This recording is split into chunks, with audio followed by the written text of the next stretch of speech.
Oi pessoal, tudo bem com vocês? Então, tá feliz? Eu tô feliz, porque hoje é dia de matemática, hoje é dia de falar de função de segundo grau, a famosa função quadrática, um conteúdo top e importantíssimo. Não dá para passar, obviamente, um estudo de matemática básica sem falar de função de segundo grau. Quer aprender? Então você já sabe, vem com a gente porque hoje tem coisa boa vindo por aí.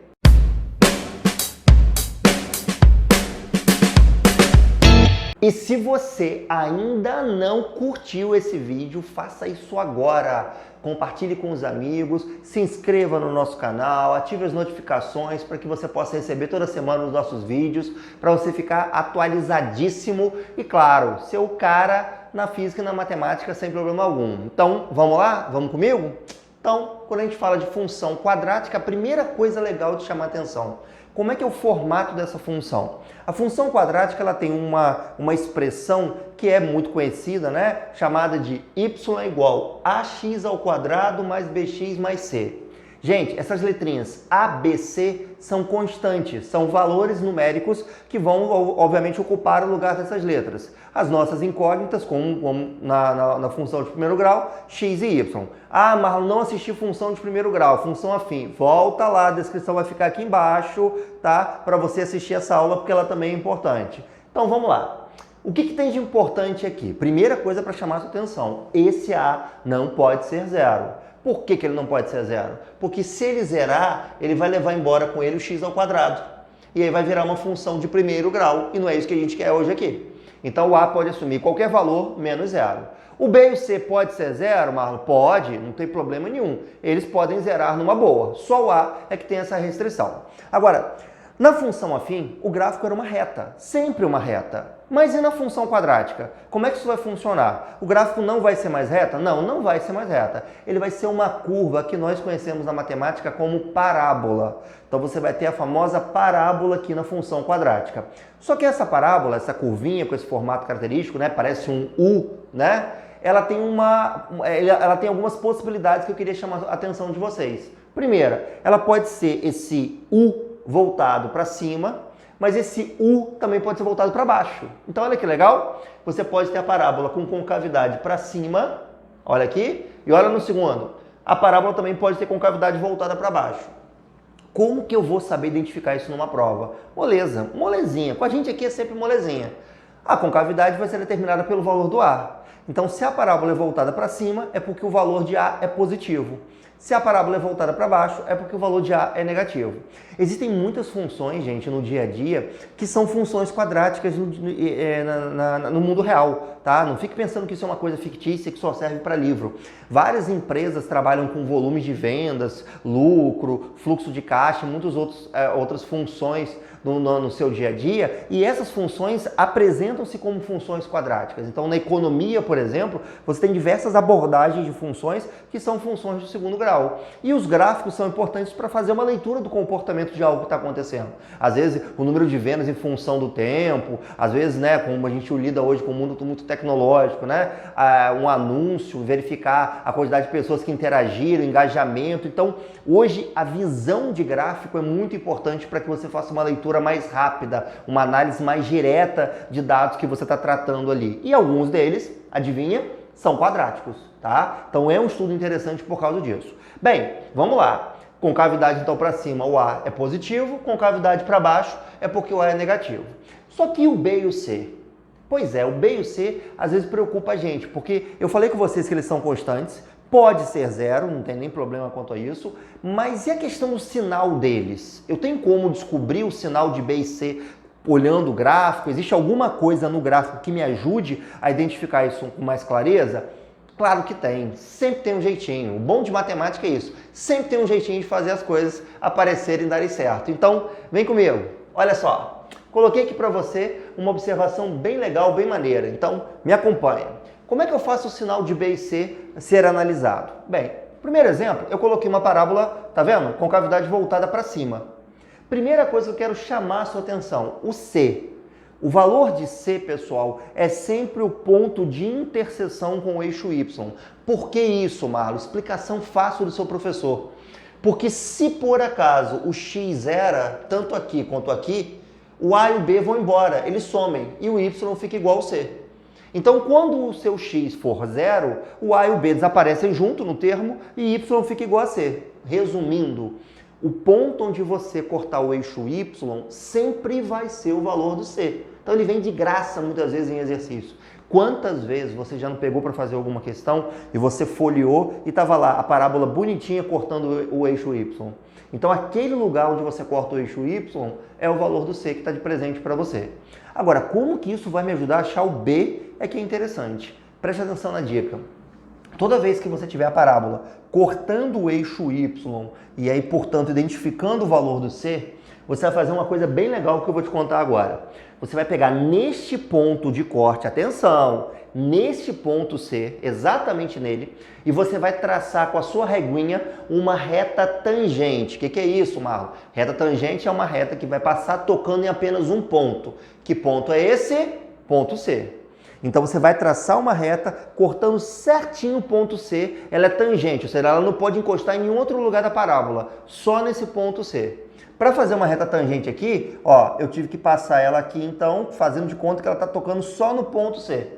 Reparou que essa reta ficou decrescente pelo formato dela? Pois é, aí que está o segredo. Se essa reta desenhada que você fez tangenciando o ponto C for decrescente, é porque o sinal de B é negativo. Então, o B ele se comporta de acordo com a reta que é tangente à interseção no eixo Y. Quer ver outro exemplo para entender um pouco melhor? Olha aqui do lado. Eu desenho uma outra parábola para você. Está aqui o ponto C, percebam, olha o ponto C aqui. E percebeu que eu desenhei a minha reta tangente de novo ao ponto C? Quando eu desenhei essa reta tangente, essa reta é crescente, ó, tá subindo. Então, se ela é crescente, o B é maior que zero. Então, reta decrescente na tangência, B é negativo. Reta crescente nessa tangência, o B é positivo.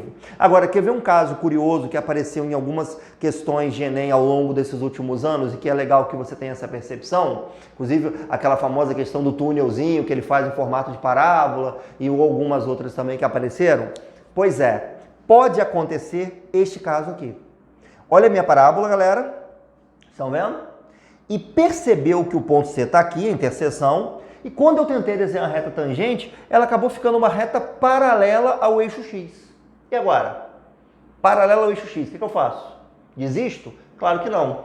Quando ela é paralela ao eixo X, é porque o B vale zero. Isso mesmo, meu amigo, B vale zero. Lembra que eu te falei que o B podia ser zero? Então agora você descobriu quando o B é zero. O B é zero quando a reta for paralela ao eixo X. Então você já entendeu o recado. O B ele vai ser descoberto graficamente falando, o sinal dele, né? Através da reta que é tangente ao ponto C. Então passou a retinha tangente, você sabe na hora que está acontecendo. Ah, Marlon, esse é o único ponto interessante? Não. Existe um ponto mágico, meu amigo, quando se fala de parábola, que a gente chama de vértice. Cuidado com isso, porque aqui tem uma importância, tem uma atenção especial que você precisa dar nesse momento. Olha só, o que é o vértice? Todo mundo viu aqui no desenho, nesse, todos os outros que você já viu, que essa parábola ela faz uma curvinha, né? Ela tem uma inversão, né, num determinado momento. Então, por exemplo, se ela é voltada para cima, ela está fazendo assim, bonitinho, de repente ela inverte e sobe. Pois é, aquele pontinho onde você tem justamente a inversão, nós chamamos de vértice, tá? Numa parábola, gente, esse vértice pode ser o ponto mais baixo dela ou pode ser um ponto mais alto dela, dependendo do tipo de parábola. Por exemplo, quando ela é voltada para cima, o vértice é o ponto mais baixo. Quando ela é voltada para baixo, a concavidade, o vértice acaba sendo o ponto mais alto. Para entender, vamos olhar o desenho aqui. Essa parábola que eu desenhei primeiro, percebam, ela é voltada para baixo. O A é negativo.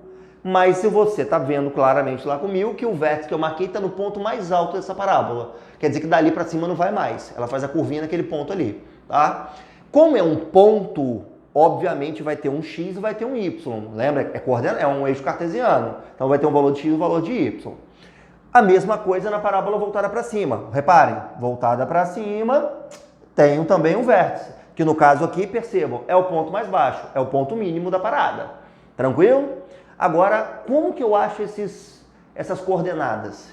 E esse x e esse y, Marlon, tá, vou achar como? Tem fórmula para isso? Tem fórmula para isso, tem jeito para isso. Então presta atenção para você entender. O x do vértice ele vai ser dado como sendo menos b sobre 2a. O b e o a que eu estou falando daqui, ok? E o y do vértice vai ser delta sobre menos 4a.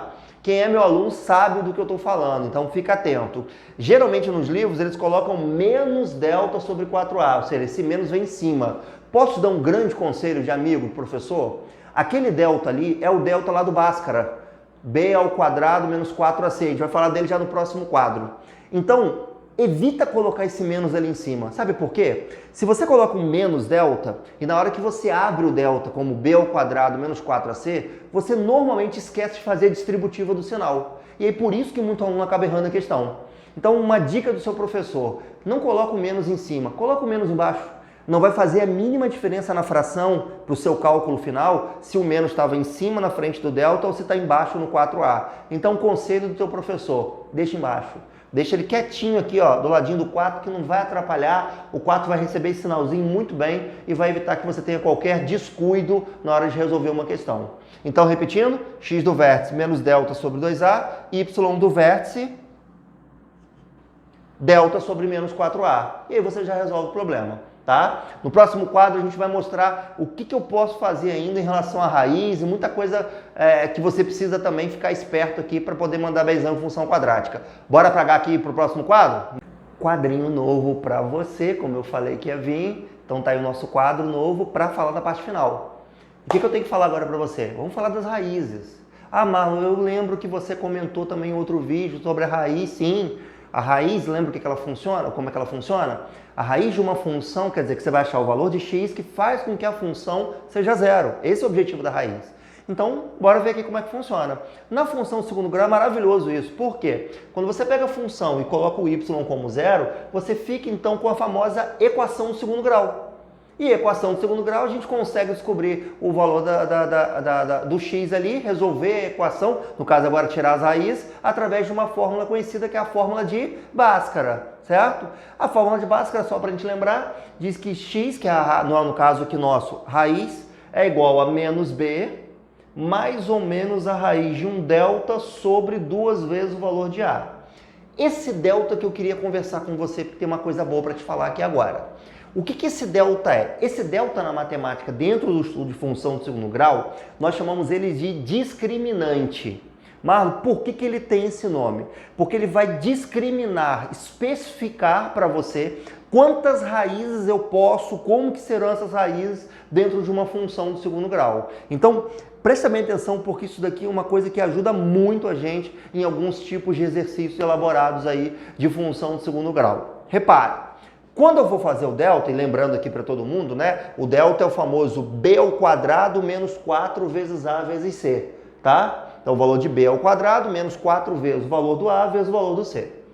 Quando esse delta, você está resolvendo lá sua equaçãozinha de segundo grau, e você vai fazer o delta, e ele dá um número positivo, 10, 4, 16, 50, 100, você então, o que você vai ter como resposta? Quando o delta dá positivo, quer dizer que você pode continuar a resolver o Bhaskara. E você acaba, por causa desse mais ou menos aqui, tendo duas soluções finais. Imagina que o delta, sei lá, deu 100. Então a raiz do delta vai dar 10. Então vai ficar um caminho com mais 10 e um caminho com menos 10. Resumindo a brincadeira, gente, você acaba tendo então duas soluções finais diferentes. Por isso que a gente fala que quando o delta é positivo, você tem duas raízes reais distintas, ou seja, diferentes. É aquele Bhaskara que você fez e que às vezes você chegou lá e terminou assim, x igual a 5, x igual a menos 2, x igual a 0, x igual a 4. Então você encontrou duas soluções diferentes porque o seu delta anteriormente tinha dado um número positivo. Lembra, eu não sei se ele vai dar uma raiz exata, não tem problema, mas desde que seja um número positivo, eu tenho a garantia de que eu vou encontrar duas soluções finais distintas.